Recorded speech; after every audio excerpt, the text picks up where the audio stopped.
À l'écoute de l'ORTM, il est 13h à Cinzana, c'est dans la région de Ségou, la même heure partout au Mali.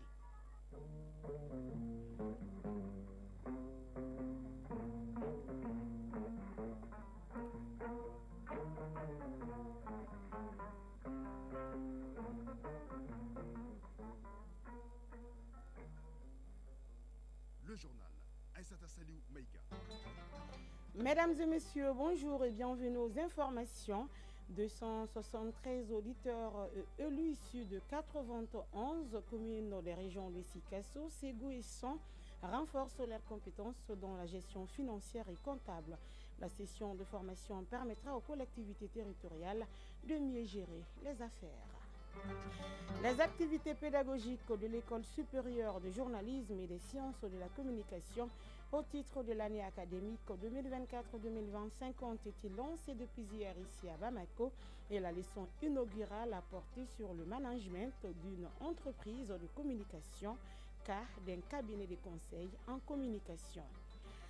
Pour faire face à l'insécurité alimentaire et nutritionnelle au Mali, des experts nationaux et internationaux sont à Ségou pour une rencontre d'échange de 6 jours, une rencontre qui devra permettre d'évaluer de manière provisoire la situation d'insécurité alimentaire. Dans la page sport, on parlera des compétitions africaines des clubs saison 2024-2025. Phase de groupe, le Djoliba AC en Ligue des Champions affronte l'Espérance sportive de Tunisie ce mardi. Il sera également question de la 5e journée de la Ligue des Champions.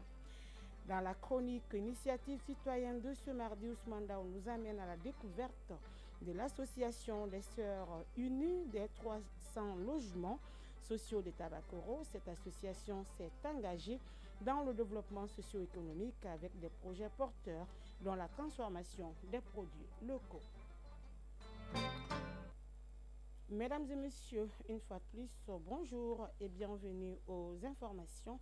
Je vous le disais à l'instant, dans les titres, une session de formation sur la gestion financière et comptable vient de s'ouvrir à Bamako. Elle est initiée par la Direction générale des collectivités territoriales et vise à renforcer les compétences de 273 auditeurs élus issus de 91 communes des régions de Sikasso, Ségou et Son. La session de 4 jours est assurée par des experts du bureau. On en sait plus avec Bah Traoré. Au CFCT, Centre de formation des collectivités territoriales, le renforcement des compétences des auditeurs est perçu comme une exigence de transparence et de redevabilité pour la gestion des affaires. C'est tout l'intérêt de la série de formation des élus communaux enclenchée depuis longtemps. 273 auditeurs issus de 91 communes des régions de Sikasso, Ségou et San sont en session de 4 jours sur la gestion financière et budgétaire des collectivités territoriales. Séni Touré, directeur général du CFCT. Nous sommes dans une exigence de redevabilité, une exigence de transparence dans le contexte du moment. L'objectif visé, c'est de renforcer les capacités des collectivités territoriales pour l'amélioration de la gouvernance financière et pour l'amélioration des services qui sont offerts aux populations. Tout en mesurant la pertinence de la session, le représentant du ministre en charge de l'administration territoriale invite les participants à saisir l'opportunité qui leur est ainsi offerte. Brahima Koulibaly, conseiller technique au ministère de l'administration territoriale et de la décentralisation. La refondation de l'État induit l'émergence des collectivités territoriales capables d'impulser une dynamique vertueuse de développement régional et local, cohérent et durable au bénéfice de nos concitoyens. Une gestion financière rigoureuse et transparente, on ne le dira jamais assez, est non seulement une exigence légale, mais aussi et surtout une condition essentielle pour restaurer la confiance des citoyens et garantir l'efficacité des services publics locaux. Cette session de formation s'est déjà tenue à l'intention des auditeurs de plusieurs cercles. Elle devrait être élargie à toutes les communes du Mali selon le planning de la Direction générale des collectivités territoriales. C'est parti depuis hier pour les activités pédagogiques de l'École supérieure de journalisme et des sciences de la communication au titre de l'année académique 2024-2025 comportant 2 filières, le journalisme et la communication. L'établissement qui met l'accent sur l'excellence se fixe comme mission de former les jeunes maliens et d'autres jeunes du continent et d'ailleurs qui rêvent d'œuvrer dans le domaine du journalisme. et de la communication. La leçon inaugurale a porté sur le management d'une entreprise de communication, cas d'un cabinet de conseil en communication. On fait le point avec Arjuma Tina.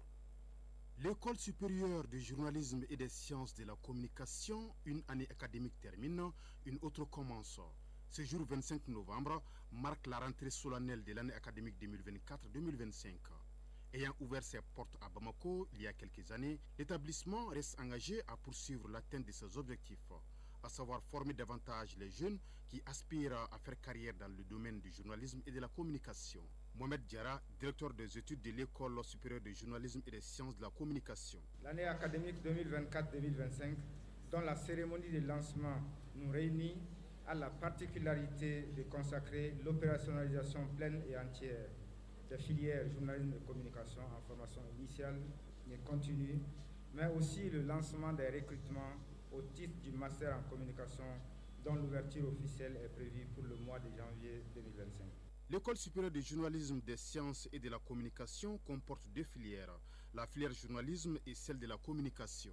Dr Mokhtar Tunkara, chef du département journalisme à l'École supérieure de journalisme et des sciences de la communication. Cette activité, c'est pour davantage intéresser encore les acteurs qui sont là, les acteurs, je vais dire les étudiants, surtout les nouveaux étudiants, voilà, ce qu'on appelle les reclus. Les reclus, ceux qui sont là pour leur première année parce qu'ils ne savent rien vraiment de l'école. Donc il faut quand même les tenir au courant de l'actualité et de ce qui les attend ici. Mariam Koulibaly, étudiante licence 3, filière journalisme. Je ressens d'abord de la joie parce que tout d'abord ça fait un bon moment, on ne s'est pas vu et c'est une occasion vraiment pour nous de se rencontrer de nouveau. Daniela Bekoumé, étudiante filière communication. C'est toujours une joie de retrouver ses amis et ses camarades de classe. Je les souhaite beaucoup de courage pour cette nouvelle année, beaucoup d'assiduité. Pour cette rentrée académique, le panel retenu est le management d'une entreprise de communication, cas d'un cabinet de conseil en communication. Un sujet qui a permis à Mme Fatou Faye de faire un voyage dans l'univers de la communication. En fait, à travers ce panel, l'École supérieure de journalisme et des sciences de la communication veut lancer en fait un message fort aux étudiants. Un message fort pour déjà leur donner une idée de comment fonctionne une agence de communication, quel est le rôle et la vocation d'une agence conseil en communication. Ainsi, c'est sous de bons auspices que débutent les activités pédagogiques 2024-2025 de l'École supérieure de journalisme et des sciences de la communication. À Ségou, des experts nationaux et internationaux se retrouvent pour analyser les données collectées sur l'état de la sécurité alimentaire au Mali. 6 jours sont mis à profit pour faire une évaluation provisoire de la situation d'insécurité alimentaire et nutritionnelle dans notre pays. Honoré Thionon. Il s'agit à travers cet atelier d'analyser les données collectées sur l'état de la sécurité alimentaire au Mali et dégager des pistes d'intervention pour soutenir les populations vulnérables. Un exercice avec des experts du SILS à travers le système d'alerte précoce. Clarisse Mouhimpoundou, chef de bureau PAM Ségou. Le gouvernement du Mali joue un rôle clé dans ce processus, notamment grâce au système d'alerte précoce. Les résultats de cet atelier permettront de mieux planifier les interventions humanitaires et d'assurer que l'aide parvienne à ceux qui en ont le plus besoin. Ensemble, nous partagerons nos expériences et développerons des stratégies communes pour renforcer la sécurité alimentaire au Mali. 6 jours durant, des experts nationaux et internationaux portent leurs réflexions sur les données relatives à l'insécurité alimentaire afin de pouvoir y faire face convenablement. Une évaluation provisoire de l'état de vulnérabilité alimentaire à travers le présent cadre. Redouane Mohamed Ali, commissaire à la sécurité alimentaire. Le cadre harmonisé est devenu l'outil de référence de toutes les actions de sécurité alimentaire et nutritionnelle conjoncturelle au Mali.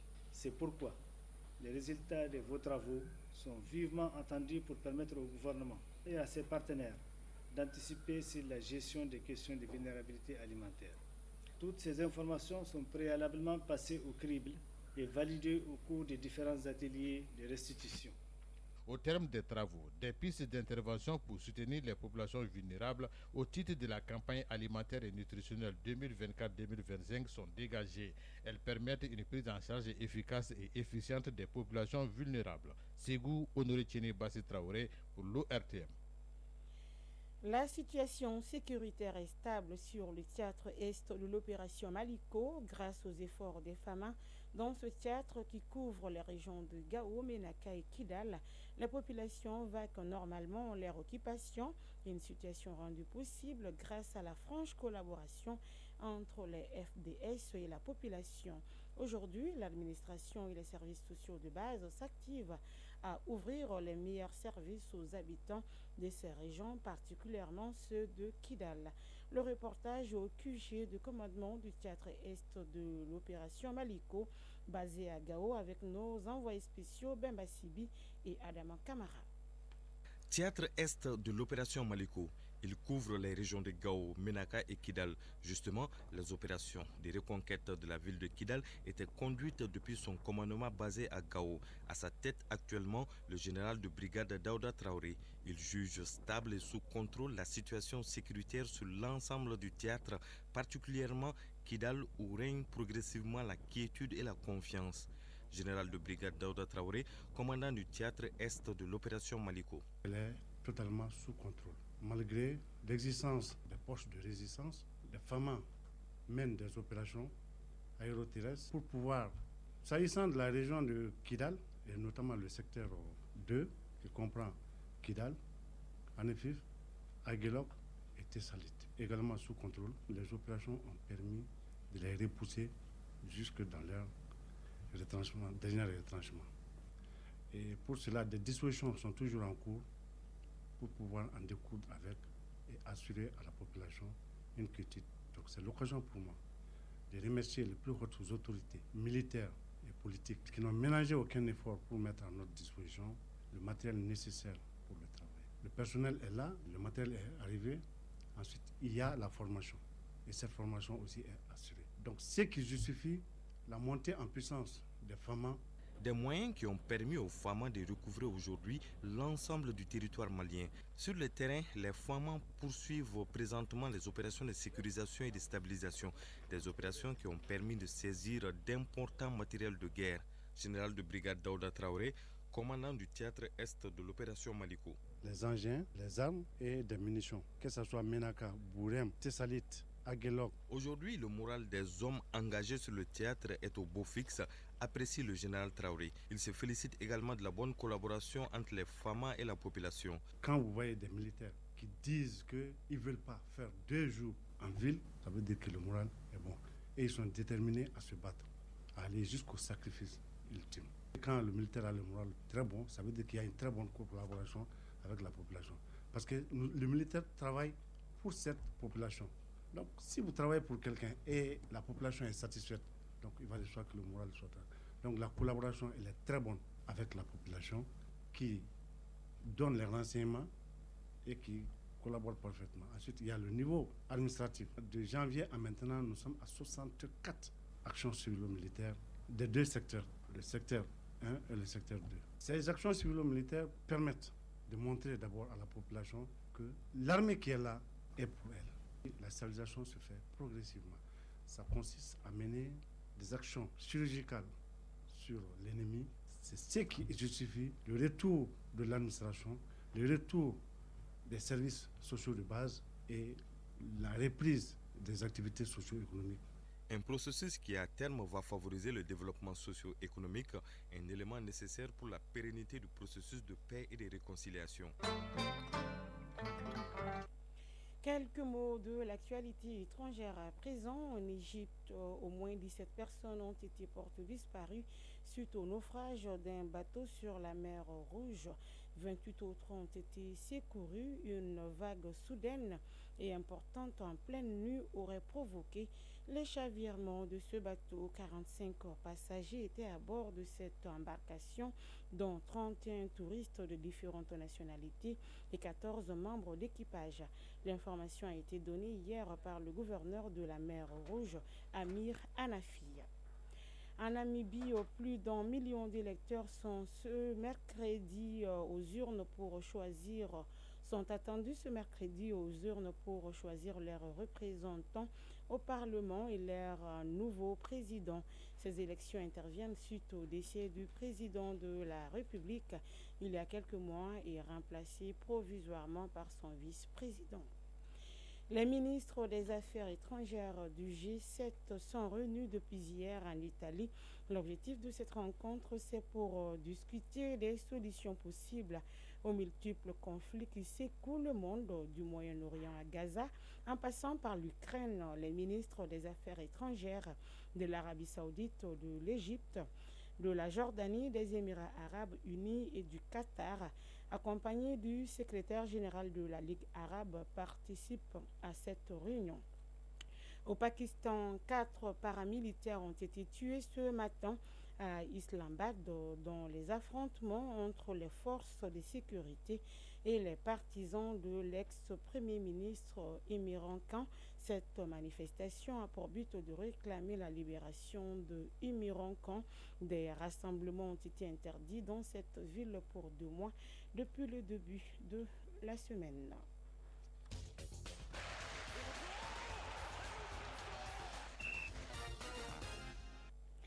L'actualité sportive, c'est avec vous, Siragatou Sissi. Bonjour. Bonjour, Esther Saloumega.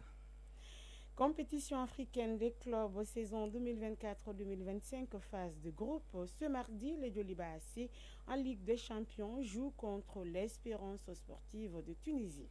Oui, c'est le premier grand rendez-vous des Rouges du Djoliba AC dans cette compétition face à un adversaire déjà finaliste l'an dernier. Au coup d'envoi du match, 19h temps universel. L'entraîneur du Djoliba AC, Demba Mamadou Traoré, dit se battre avec les moyens du bord à Tunis face à l'Espérance sportive. Il est au micro de notre reporter Ari Dumatina. On est prêt. Je pense qu'on a eu le petit tournant, on a eu aussi le match de la Super Coupe. Donc moi je pense que sur l'ensemble, oui ça va. On va l'aborder avec beaucoup de sérénité, beaucoup de prudence. Le baptême de feu du Djoliba AC en Ligue des Champions est une motivation supplémentaire pour le défenseur Alou Doumbia. La Ligue des Champions, c'est en fait la cour des grands, on va dire ainsi. Et puis c'est notre première fois aussi de participer à ce tournoi-là. Mais je pense qu'on est prêt et on va se donner les moyens. Et Inch'Allah, on va rapporter quelque chose, même si on sait que ça ne sera pas facile. Présent à Tunis depuis 3 jours, les Djolibis se sont bien acclimatés. La météo annonce 13 degrés au coup d'envoi du match. Espérance sportive de Tunis, Djoliba AC au stade olympique de Rades à partir de 19h temps universel. Auparavant, à 16h dans ce même groupe D, les Égyptiens de Pyramide FC accueillent les Angolais de Sagrada Esperança. En Coupe de la Confédération, le Stade Malien de Bamako entame aussi la phase de groupe avec la réception des Sud-Africains de Stellenbosch demain mercredi à 16h temps universel. En Europe, l'actualité est dominée par la Ligue des Champions, phase de poule unique, 5e journée. Oui, 9 rencontres au programme, parmi lesquelles celle de 20h temps universel. Bayern Munich, Paris Saint-Germain, Manchester City, Feyenoord de Rotterdam, Inter Milan, Leipzig, Leverkusen et Red Bull Salzburg, Sporting Portugal, Arsenal et FC Barcelone, Brest. Pour cette journée de mardi, 8 Maliens sont sur le pont. Amadou Haïdara Doudou avec Leipzig, Kamoru Doumbia et Massadio Haïdara avec Brest, Gaussou Diakité, Daouda Guindo, Moussa Kayeo, Mamadou Djambou et Nenebe Dorgales avec Red Bull Salzburg. C'est tout. C'est ce qu'il fallait retenir. Merci pour toutes ces informations sportives. Initiative citoyenne. Le développement nous-mêmes. Aujourd'hui, dans la chronique Initiative citoyenne, Ousmane Daou nous amène à la découverte de l'association des Serres Unies des 300 logements sociaux de Tabakoro. Cette association, qui a vu le jour il y a plus de 8 ans, s'est lancée dans plusieurs activités génératrices de revenus dans plusieurs domaines. Elle est aussi engagée dans le développement socio-économique avec des projets porteurs dans la transformation des produits locaux. D'année en année, l'association s'agrandit avec plus d'adhésions. Pour en savoir davantage, suivant la chronique Initiative citoyenne, c'est une rediffusion. Créée en 2016 par quelques femmes, l'association des Sœurs Unies des logements sociaux de Tabakoro en communauté du district de Bamako compte de nos jours plus de 300 femmes. Depuis sa mise en place, elle intervient dans les domaines de l'environnement, de la santé, de l'éducation, l'assainissement, l'agriculture, du maraîchage et la promotion des activités génératrices de revenus. Pour ce qui concerne ce dernier volet, l'association a élaboré un plan de développement de ses activités. Sako Kadika Misoko, présidente de l'association des Sœurs Unies des 300 logements sociaux de Tabakoro. À travers des activités de formation génératrice de revenus au profit de ses membres, comme la production de fonio précuits, le djouka, le riz au sumbala, la poudre de piment aromatisé, le coco râpé, les jus instantanés, le savon gabagourouni, le savon lessive, l'eau de javel. Comme on l'a dit, quand la femme gagne, c'est toute la famille qui en profite. Renforcer la cohésion sociale, la solidarité, l'entraide pour le développement nécessite souvent un appui multiforme pour que les activités se pérennisent. Le chantier de l'autonomisation de la femme est en vaste. Nous sollicitons encore l'accompagnement des partenaires financiers pour la réalisation d'autres activités afin de pérenniser et consolider nos acquis. C'est pour cela nous souhaiterons organiser des sessions de renforcement des capacités dans les filières suivantes, comme la technique de fumage, séchage de poissons, la transformation des noix de karité, le renforcement des capacités en maraîchage, en aviculture, en pisciculture, en teinture, ainsi que le leadership contre toute forme de violence basée sur les genres au Mali. Créer aussi un lieu d'échange et de services, favoriser l'alphabétisation des femmes. Les difficultés majeures de l'association sont surtout le problème de siège, les moyens de transport pour la livraison de nos produits, puis le manque de renforcement des capacités. En attendant le soutien des partenaires, l'association des Sœurs Unies des 300 logements sociaux de Tabakoro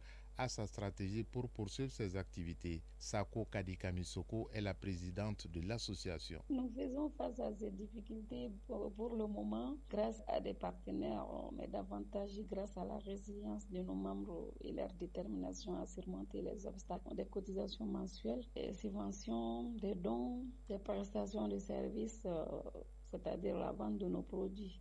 Œuvrer pour l'épanouissement de ses membres à travers des activités pérennes pour l'autonomisation des femmes est le mot d'ordre des Sœurs Unies afin de jouer leur partition dans le développement de leur localité et du Mali.